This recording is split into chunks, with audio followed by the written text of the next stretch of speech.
राही न सही मंजिल की तरफ, राही की तरफ मंजिल कर दो। जिस दिल में तेरी याद रहे प्रभु दिल मेरा वह दिल कर दो।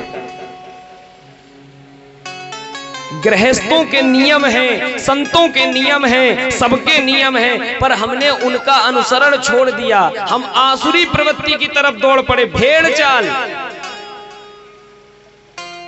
भेड़ चाल। पहले का नियम होता था, माताएं जब बच्चों की वर्षगांठ मनाती थी तो एक धागा रखती थी, उस धागे में गांठ लगाई जाती थी। वर्षगांठ, आज मेरा लाला इतने साल का हो गया, आज मेरा लाला इतने साल का हो गया। बच्चे को एक पाटे पर बिठा करके माताएं तिलक करती थी। ये हमारी सभ्यता थी। हमारी सभ्यता में ये नहीं था कि दीपक को बुझाया जाए, लेकिन हम लोगों ने एक दूसरे को देखकर ये शुरू कर दिया। हम भी केक लगाएंगे, मोमबत्ती लगाएंगे, जलाएंगे, फिर बुझाएंगे। बच्चे के जन्मदिन पर बच्चे की मोमबत्तियां जलाई और बच्चे से बुझवा दी, अर्थात ये संकेत हो गया कि बच्चे के जीवन में अंधेरा करना चाह रहे हैं तो केवल माँ बाप और बच्चा खुद अपने जीवन में अंधेरा करना चाह रहे हैं। हमें पाश्चात्य सभ्यता को छोड़ देना है। कथा सुनने के बाद किंचित परिवर्तन जीवन में दिखना चाहिए। ये लगना चाहिए कि नंगला पृथ्वी में कथा हुई, उसके बाद 10%, 2% कम से कम सुधार तो हुआ। कोई आवश्यकता नहीं केक कटवाने की, कहीं नहीं लिखा केक कटवाया जाए। क्या जन्मदिन भगवान कृष्ण का नहीं मनाया गया और केक नहीं कटी? जो नियम है उस नियम के अनुसार केवल तिलक किया जाता है बालक को, ताकि तिलक भी इसलिए कि बस बालक के मस्तक पर हम तिलक कर रहे हैं, यानी बालक को सारी खुशियों का हमने अधिकारी बना दिया। तिलक का मतलब होता है आशीर्वाद। बच्चा पेपर देने जाता है तो माता तिलक करती है, अर्थात आशीर्वाद देती है। ये दिलाना चाहिए। पहले हमारे संस्कार हुआ करते थे, घर में बालक के लिए कोई नई चीज आती थी तो बच्चा पहन के अपने से सब बड़ों के पैर छूते थे, बोले हमारी नई चीज आई है, हम बड़ी चीज। आजकल लोग मोटरसाइकिल ले आते हैं, बाप को नहीं बताते हैं, अपने पिता को नहीं बताते हैं। उपलब्धि ये नहीं है कि फेसबुक पर आपके 5000 मित्र हैं,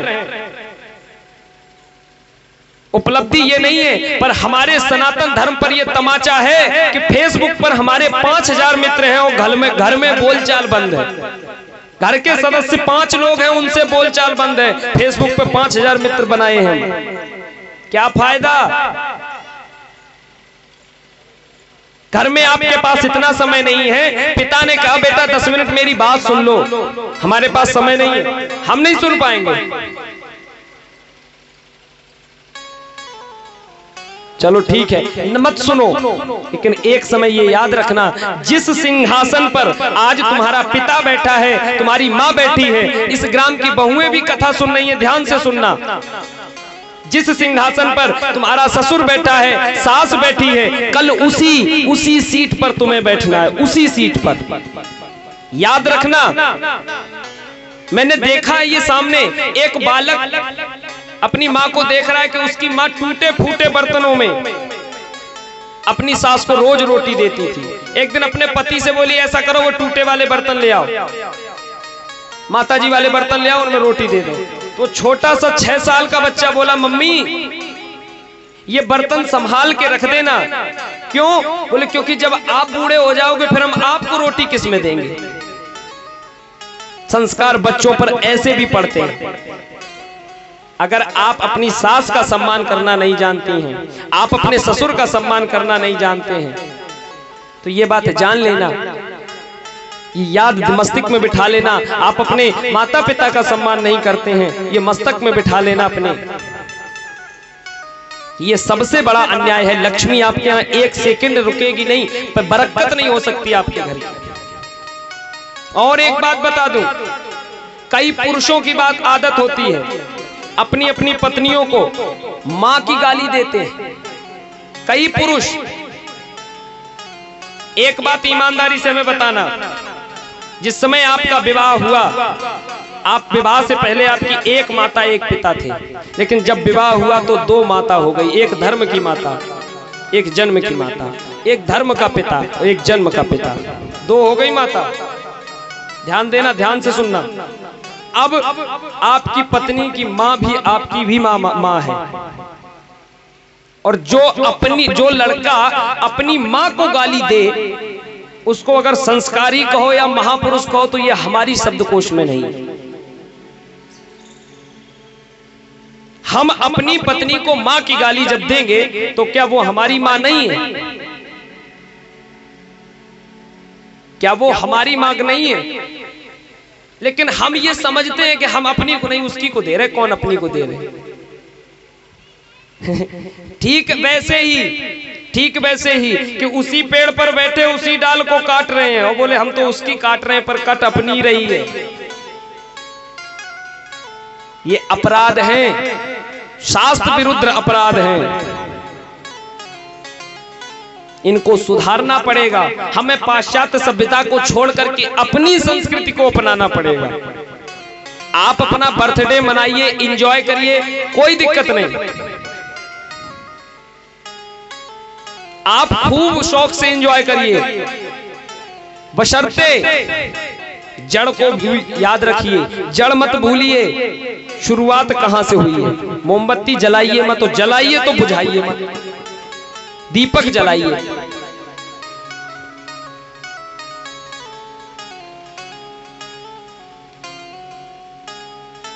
ये हमारी संस्कृति के कुछ चिन्ह हैं जिनको याद रखना चाहिए। जिस घर में भी सत्संग होते हैं, नहीं होते कोई बात नहीं, समय नहीं मिलता भगवान के पास पूजा करने का, कोई बात नहीं, चलता है, भगवान जानता है। लेकिन जो नियम से चलना है वो भगवान जानता है कि नियम से चलना है। इस नियम से तुम हट गए, इस धारा से तुम हट गए। जब हट गए धारा से, अर्थ ये निकला कि आप अपने जब मार्ग से हटे तो भटक जाओगे, और भटक गए तो फिर रास्ते पर लाने के लिए कोई गुरु या सत्संग चाहिए।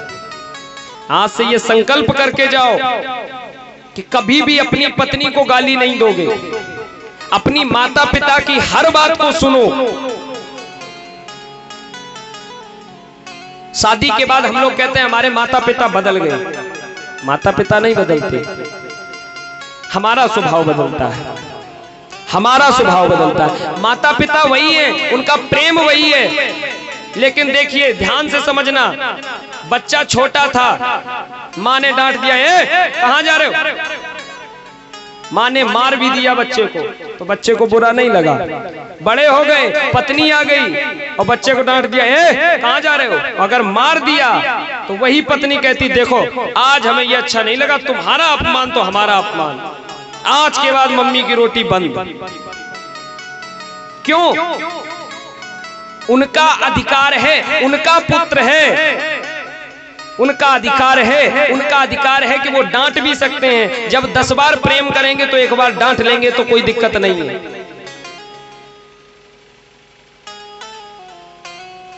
हम लोग कहते हैं कि हम बदल गए, नहीं, ये याद रखना, माता पिता नहीं बदले, हम बदले हैं। हम बदले 100 बार मगर माँ बाप नहीं बदले।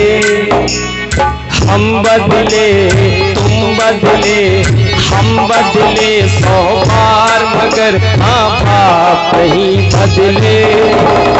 बदल गई औलाद मगर माँ बाप नहीं बदले।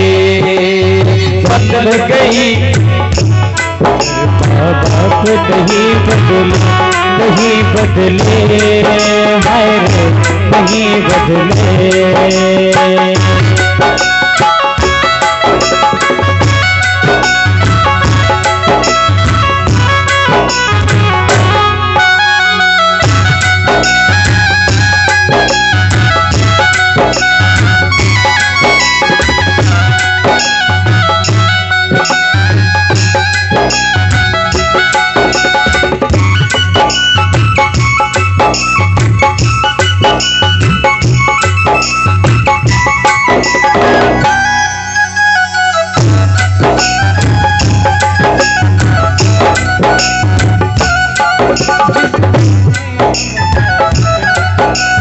माँ ने हमको अपना दूध पिलाया है, जिस माँ ने हमको अपना दूध पिलाया है, और पिता ने उंगली पकड़ के चलना सिखाया है, और पिता ने उंगली पकड़ के चलना सिखाया है। पलती है हाय रे हो, बदलो माही मंदिर माही तीरथ होती है, और माही मंदिर माही तीरथ होती है, माँ के चरणों में भी जन्नत होती है, माँ के चरणों में यारो जन्नत होती है। और ये जन्नत खुलती कहाँ है? पिता है जन्नत द्वार, पिता है जन्नत द्वार मगर, और पिता है जन्नत द्वार, पिता का प्यार नहीं बदले, बदल गई औलाद मगर माँ बाप नहीं बदले, बदल गई।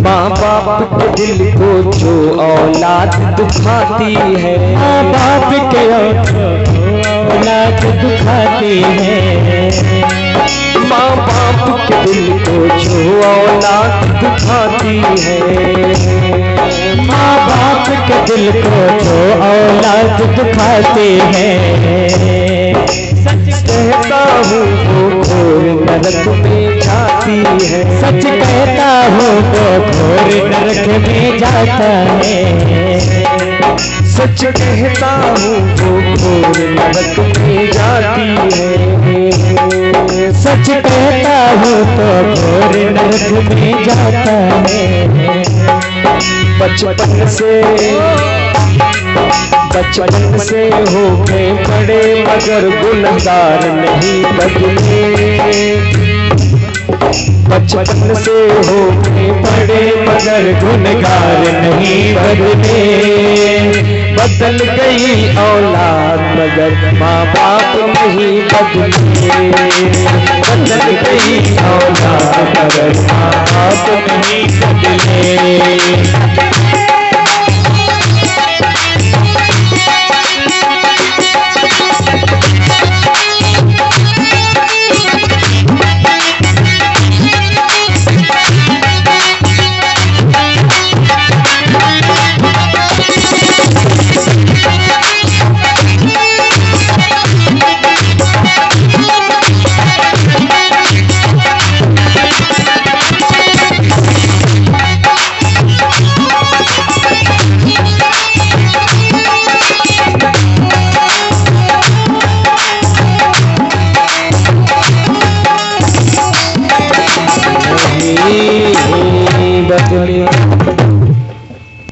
इसलिए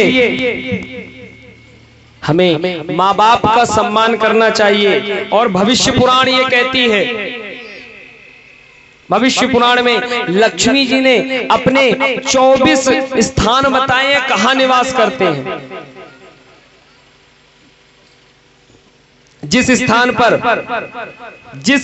पर माता पिता का सम्मान नहीं होता, घर के बड़े बुजुर्ग दुखी रहते हैं, उस स्थान पर लक्ष्मी नहीं है। और अगर है भी तो उल्लू पर बैठकर आएगी। लक्ष्मी की दो सवारी हैं, एक उल्लू एक गरुड़ पर। गरुड़ पर आती है तो नारायण के साथ में आती है, लक्ष्मी नारायण। तो घर में सद्बुद्धि होती है कि पैसा है भी और खर्च कहाँ करें, कैसे करें, ये बुद्धि रहती है। और अगर उल्लू पर बैठकर आती है तो लक्ष्मी आएगी पर ये बुद्धि नहीं रहेगी कहाँ लगाएं। बोले 10,000 रुपए जुए में हार गए, 50,000 का सट्टा खेल लिया, पैसा खत्म। 20,000 की दारू पी ली, आएगी लक्ष्मी लेकिन उल्लू पर बैठकर आएगी। जिस घर में माँ बाप दुखी है और जिस घर के माँ बाप सुखी है, क्योंकि भगवान हर घर में नहीं जा सकते। एक बार मनुष्यों ने कहा भगवान आप सबके साथ रहो, भगवान बोले हम नहीं रह सकते। तो भगवान ने पता क्या किया, भगवान ने सबके लिए माँ बाप बना दिए।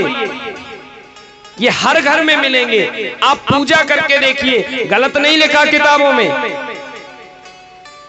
पर आज के बालक माँ बाप के साथ में किसी को इंट्रोडक्शन कराएंगे माँ बाप का, तो इंट्रोडक्शन परिचय देते समय शर्म आती है बताने में कि ये हमारी माँ है। ये शर्म आती है हमें बताने में कि मेरी माँ है, ये मेरे पिताजी हैं। आहा, याद करिए वो समय जब 9 महीने, आपसे हम एक उदाहरण दे रहे हैं, आपके हाथ में 1 किलो का बाट बांध देंगे हम, पूरे दिन पूरे गांव में घूम के आइए, शाम को आओगे यहाँ पर हाथ पकड़ के बैठ जाओगे, बहुत दर्द हो गया। 4-4, 5-5 किलो 9 महीने तक अपने गर्भ में रखती है माँ। पिता खुद की बनियान में छेद हो गए, खुद के लिए एक बनियान, एक रूमाल खरीदने के लिए पिता का पैसे नहीं है, पर अगर बच्चे ने किसी खिलौने पर हाथ रख दिया तो पिता ने तुरंत ले दिया। खुद भूखा सो जाता है, लेकिन बच्चे ने जिसकी फरमाइश कर दी, जो चीज मांग दी, कहीं ऐसा ना हो हमारे बच्चे के अंदर हीन भावना हो कि सबके पास ऐसी चीज हमारे पास नहीं है। ये पिता है, माता है। आप बचपन में एक जगह गीला कर देते थे तो माँ सूखे में सुला देती थी। 2 मिनट का समय और एक कहानी याद आती है। एक बच्चे ने कहा हमने खूब सुना है माँ का कर्ज कोई नहीं उतार सकता, आज मैं उतारूंगा माँ का कर्ज, मैं उतारूंगा, बताओ क्या कर्ज है तुम्हारा। तो माँ ने एक साधारण सी बात कही, बेटा केवल आज एक रात मेरे साथ सो के बता, मेरा कर्ज उतर जाएगा, मैं उतरा हुआ मान लूंगी। एक रात। बच्चे ने कहा ठीक है चलो, आज के बाद ये मत कहना कि तेरा मेरे ऊपर कर्ज है। बोले जी सरकार नहीं कहेंगे। रात्रि में माँ और बेटे दोनों एक साथ लेटे, बेटा सो गया। 12-1 बजे की बात, माँ ने बेटे को उठाया, बेटा प्यास लगी थोड़ा पानी मिलेगा।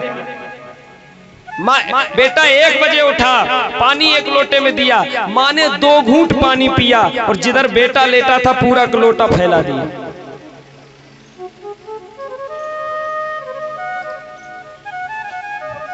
और बोली धोखे से, अच्छा गलती से फैल गया कोई बात नहीं, लोटा रख दिया। बेटा पहली बार कुछ नहीं बोला, क्यों? क्योंकि माँ का कर्ज उतारना है ना। 2 घंटे बाद फिर माँ ने उठाया, बेटा सो गए क्या, पानी ला दो प्यास लग रही। बेटा बोला अभी लाते हैं। 1 लोटा पानी लाया, माँ ने पिया, फिर फैला दिया उसी जगह। कुछ सूख पाया फिर फैला दिया। अब की बार बेटा बोला ये क्या कर रही हो माँ, रात में सोने दोगी कि नहीं, सुबह मुझे काम पे भी जाना है, परेशान करके रहेगी, 2 घूंट पीते हो पानी। माँ कुछ नहीं बोली, सो जा बेटा सो जा सो जा। 2 घंटे बाद फिर माँ ने कहा बेटा 1 लोटा पानी ला देना। अब की बार झुलझुला के उठा, बहुत देर से देख रहे हैं तुम्हारा ये ड्रामा, पानी पानी पानी ला के दो तो बिस्तर पर फैलाती हो, अभी उठा के बाहर फेंक देंगे, ना सोती हो ना सोने देती हो। माँ उठ के बैठ गई, तू चला था माँ का कर्ज उतारने? 1 बार 2 बार मैंने पानी क्या फैलाया, झुलझुला के उठ गया, मुझसे कह रहा तुझे बाहर फेंक दूंगा। याद कर वो दिन जब रात को तू रोता था तो तेरे रोने की वजह से मैं सर्द रातों में, सर्दियों की रात में उठकर तेरे लिए दूध गर्म करके लाती थी, ठंडा करती थी, फिर चीनी मिला करके घोल करके तब बोतल में भर के तुझे पिलाती थी। और फिर तू पीने के बाद लघुशंका आदि कर देता था, तो जब जगह गीली हो जाती थी तो तुझे उठा करके सूखे में लेटाती थी, मैं गीले में लेट जाती थी। और जब तू इधर भी लघुशंका कर देता था तो मैं तुझे उठा के अपनी छाती पर लेटा लेती थी और मैं खुद गीले में लेटी रहती थी। मैंने मात्र 2 बार पूछा, 2 बार जल फैलाया, इतना क्रोधित। मैं सारी रात तेरे लिए जागती थी, दिन में पूरे घर का कार्य करती थी और तुझको पढ़ाना, तेरी सारी जिम्मेदारियों की बोझ को मैंने उठाया। और आज तू कह रहा है कि तेरा क्या कर्ज है, मैं कर्ज उतार दूंगा। इस पृथ्वी पर कोई ऐसा नहीं बना जो माँ बाप के कर्ज को उतार सके। जो भी शादी होके आए, अपनी पत्नी को समझाना चाहिए, खुद समझना चाहिए कि माता पिता यदि कुछ कह दें तो उनको पलट के जवाब मत देना, पलट के जवाब मत देना। पत्नी को समझाना चाहिए, नहीं जवाब मत दे देना। मां को जवाब दे दिया। पत्नियां कई बार हम मानते हैं कि गलत आती, कुछ लोग कहते हैं कि महाराज वो तो आते ही आते अलग हो गई, मानते हैं वो गलत है। आप पत्नी से 2 टूक कह दीजिए, अलग होना है बेशक हो जाइए, मैं तुम्हारे साथ नहीं अपने माता पिता के साथ रहूंगा, सारी सुख सुविधाएं तुम्हें दूंगा पर रहूंगा माता पिता के साथ। किसी पत्नी की हिम्मत नहीं है कि अलग हो जाए आपसे, समाज थूकेगा उस पर, कभी नहीं होगी अलग। लेकिन जब बेटा खुद कह देता है कि नहीं हम अब अलग होंगे,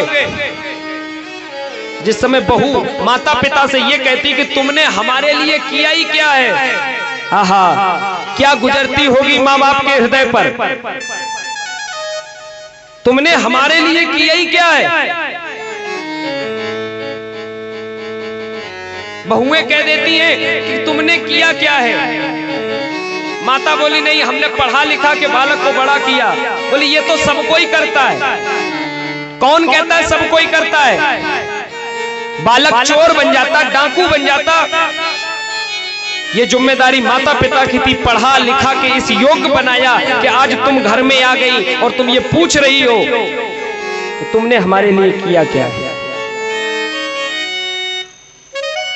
इसलिए संकल्प लेके जाना, माता पिता के लिए एकनिष्ठ होकर रहो।